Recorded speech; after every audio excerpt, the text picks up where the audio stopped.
everyone. You're all back at school again, so maybe you'll be doing some of these things in class, or maybe you'll just do them at home. I know it's the Easter holiday soon, so I'm sure as much as you've enjoyed being back in with your lovely friends, you will be looking forward to a little bit of an Easter break. The things we are going to do this week are super easy. We are going to be making a paper playground or a paper sculpture. We're just going to use lots of different scraps of paper. They can be all white, or they can be colorful, or you can have made your colorful paper, or you can cut the colorful paper from magazines or newspapers that you have. But I suppose I'll just show you the idea of what it is that we're going to do today, and you can do it over a week. It's going to be like a bit of a crazy sculpture, and it's made up of just paper that has been cut and stuck down or glued down to make a kind of a fantasy play area, I suppose.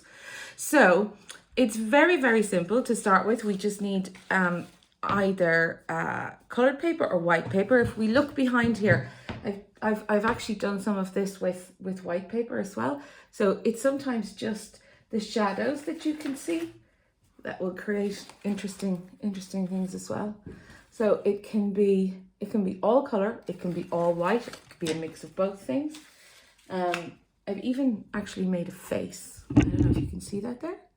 So I've made a face with paper. And what we need is really simple things. Our paper park or our paper faces, lots of paper, white and or colored, glue or tape, scissors, heaps of imagination, like lots of imagination really. I mean, this is a piece of folded paper. I folded it in half and I cut some things. But I mean, even that, you're going to get like a nice sculptural effect. I'm sending out, as per usual, lots of little images and things. So we can see here various things that we can do with paper to create our shapes. I mean, this is just a piece of folded paper. This is just a piece of paper that's been curled. This is like a square, but I've cut like a swirly circle out of it, and it kind of bounces like that. And these are just little bits of paper that have been folded, and I've just glued a tiny bit onto the sheet, and then you've got this. You can see it's like dimensional, and then this is like a little kind of a mountain range. So like mountain range is simple. We can fold them. So what I'm going to do this, I'm just going to look. This is the table. If I can pull this back, I can show you just a little bit. So we've got our mountain range that's been cut. I've pre-cut it just because it's slightly quicker to do this. And we're just going to get my glue out a little bit better. And we've got a mountain range here. See? And this is a circle I cut out. Now I made this piece of colored paper, so it's just crayons and things. And I'm going to cut in little circles. You can tear it as well. It doesn't have to be cut. And you see when you pull that out, you're going to have a little bit of a pattern. But we can just, all we have to do is glue one piece of this. So you don't need to glue the whole thing. You just need to glue one piece, and it leaves everything else loose.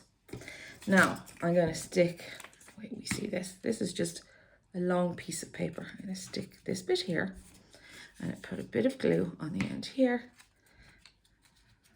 And look, that's our first. And then with this really long one, which is in pink, I'm going to go, I'll do a sticky bit here. Let me see, I'll do a sticky bit in the middle. We'll stick that bit down. And then I'll stick, oh, that one didn't want to do. These things sometimes don't work out according to plan. Stick that bit down. And one more piece here. And you see, we start to get our little shapes all put together. Now, if we take another piece of paper that I just colored in to make, and if we fold it like this, that's when we get our, this might need, if you're a little younger, you might need mommy or daddy just to help you figure this one out. See? It's like a fan or a harpsichord. And let's do this to here and this to here. You can use tape as well. if you don't want to use that. We can get ourselves one more circle. And if you can't just cut a circle straight away like this, you can put down a piece of, see, I'm going to take my trusty glass of pens. And if that's a circle, it's a glass, I just draw around it. Oops, knocking everything down. And that's a really simple way of getting our circles. Or the more grown-up boys and girls might have a compass that they can use so that they can do bigger shapes. But this is really quite simple. We take our circle, cut it in half. We just cut a little mark to the halfway point, and then we can use some sticky tape to stick it down. And there we've got a little cone. And you can use the cone to stick on as well with some glue. Here we go. So this is just a quick way of doing it. So we've got lots of shapes going on here. A little bit of fun. So like I say, all you need is some imagination, some paper, and who knows what you can come up with.